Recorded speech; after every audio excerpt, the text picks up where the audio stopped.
Take him away. Keep searching. Take everything you find back to HQ. Damn it. They had been moments too late. It wasn't the first time Kloss had missed him, but he was trying to make sure it would be the last. By now, they had quite the assortment of characters and objects, but not the man himself. Looks like we missed him again.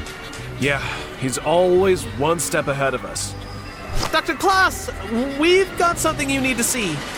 Just take it back to HQ. I'll look at it there. I think you might want to see this first. We're not quite sure what to do with them. All right, lead the way. They entered a dark tent near the back of what was left behind from the circus. Near the end of the tent, they could make out 3 faint, glowing lights. As they got nearer, it became clear they were jars. 3 malformed fetuses floated within them. Okay, there's some sort of creepy dead babies. Why couldn't you just have brought them back to HQ? That's just it, sir. I'm sure I heard them laughing. Kloss bent down to have a closer look. I'm not seeing anything.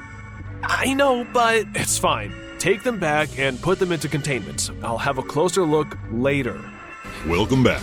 Today I bring you SCP-3717, Pickl'd Punkz. Don't forget to like, subscribe, and turn on the notification bell.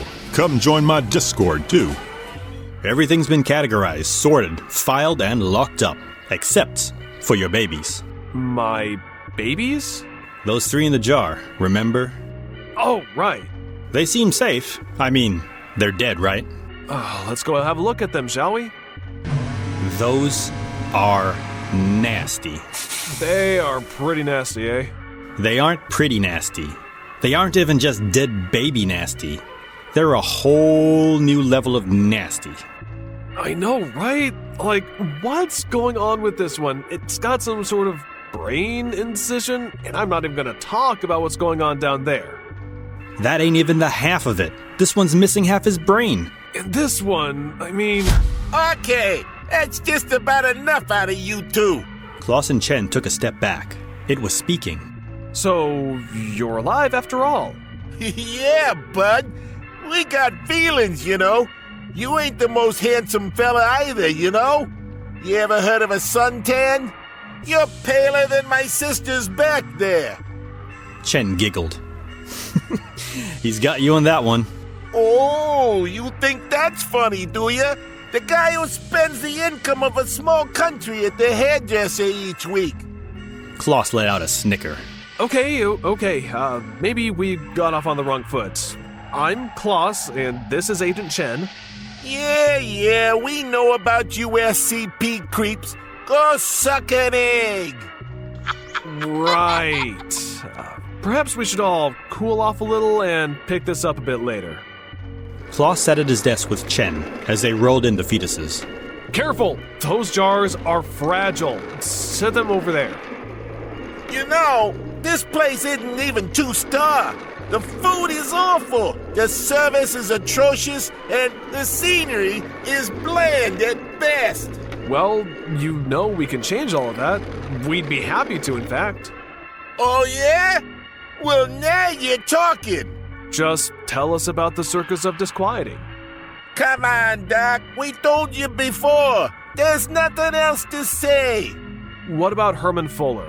I know you know more than you're telling me. I told you before. We hardly saw the guy. We dealt with Manny most of the time.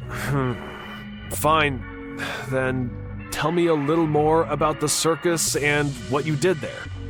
Not all that much to tell, but sure. Why not? The 3 fetuses were exhibited inside the Den of Freaks. Unlike the other tents, which were red and gold, this one was purple and green. It had a sickening feel to it. The 3 of them sat upon a table in the middle of the tent. People walked by, ogling them and shrieking in disgust. It was the only life they had known. When they had first awoken to life, they had already been sealed inside these jars. The ringmaster himself, Herman Fuller, was an unkind man. They didn't see him often and spoke with him even less. It was likely better this way, for their own sake. Manny had always been a friend to them. After all, he was a freak like they were. This was their life, and it hadn't changed until the day they were left behind when the SCP Foundation had shown up. They had come before, but this time, something had gone wrong. They were unsure if it was intentional, or perhaps in the rush and the chaos, 3 little jars were simply overlooked. And that's all we know! Are you sure you can't tell me anything more about Herman Fuller? Your relationship with him? I told you, Doc. We didn't have one. All right. I'll see that you get a tour of the facility tomorrow, and someone will be in to have a chat with you tomorrow. Nice, Doc. Thanks. They took the 3 fetuses back to their containment cell. What do you make of them? I don't think they're telling us everything. We've got time. Work that trust in, get nice and cozy, and they'll start to spill the beans. My thoughts exactly. Chen slept soundly in the barracks. It had been a long and eventful day. Sleep couldn't have come soon enough. The barracks lights lit up as a siren came to life. Intruder, intruder, intruder. Chen jumped out of bed, heading for his uniform. What's going on? Seems there's been a break-in, sir. Where are they? All zones are showing clear. Seems like they're gone. Any casualties? Missing anomalies? No injuries, but they went into the fetus's cell. Okay, let's get to the security cameras. As Chen sat down in front of the TVs, a tired-looking Kloss came into the room. What is it? What happened? Sit down, let's find out. On the TV screens, a large man came into focus, walking through the corridors, his head upside down. He came to a stop in front of the fetus's containment cell. He slowly dissolved into a mist and reappeared inside the room. Finally, Manny! Where you been? It's not an easy place to get inside, you know? Yeah, let's get out of here. Dad miss us? Mr. Fuller eagerly awaits your return. SCP-3717 is a collective designation for 3 stillborn, malformed infants preserved in glass jars filled with an anomalous solution of formaldehyde and amniotic fluid. Although dead on a cellular level, each instance possesses adult-level human intelligence and sensory capabilities, which do not appear to be impeded by their fluid environment. SCP-3717 are capable of producing speech by inducing their jars to emit sonic vibrations via an unknown method. Instances are also capable of limited movement within their jars. Powdered food placed within their jars appears to be absorbed through the skin, though no waste products have been observed to be excreted. Instances claim that they will suffocate if removed from their solution. This has not been confirmed via testing. SCP-3717-01 is a hermaphroditic infant that appears to possess craniotomy scars along the top of its head. Neuroimaging has revealed that SCP-3717-01's cranium is filled with several marbles.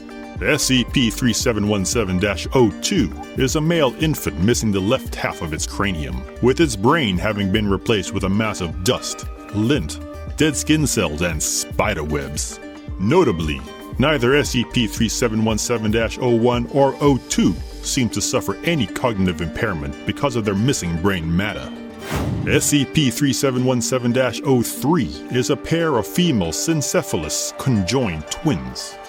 Skin pigmentation is entirely absent. It is unclear, possibly even to itself, whether SCP-3717-03 possesses a singular conscience or 2 distinct but similar minds. DNA analysis of SCP-3717 has revealed that they are genetically human as well as half-siblings, all possessing the same father. Outside of testing, all instances of SCP-3717 are to be kept together in a small humanoid containment chamber within the low-security wing of Site-17. Media devices provided to SCP-3717 must be voice-controlled. 2 daily, 1 scoop, 28 grams of powdered baby formula is to be sprinkled into each instance's jar. Instances are permitted to select from available flavors. Personnel assigned to this task are encouraged to engage SCP-3717 in conversation and report any request or concern to Dr. Valdez. Psychiatric sessions are to be conducted on a bi-weekly basis. As an incentive for cooperation, SCP-3717 may be placed on a customized secured dolly and taken on excursions around their containment wing. Supervised interaction with other residents of Site-17 is permitted. SCP-3717 were discovered inside of a leather strongbox on the county fairgrounds by Mobile Task Force Kappa 14, Sideshow Bob, who were investigating reports of recent GOI 233 activity. Adjacent promotional material referred to SCP-3717 as Papa's precociously provocative Pickl'd Punkz. Though parents might sometimes seem mean and unloving, be sure not to confuse concern for your well-being with bad intent. As always, have a care and remember to subscribe, like, and share, if you would. Until next time, farewell.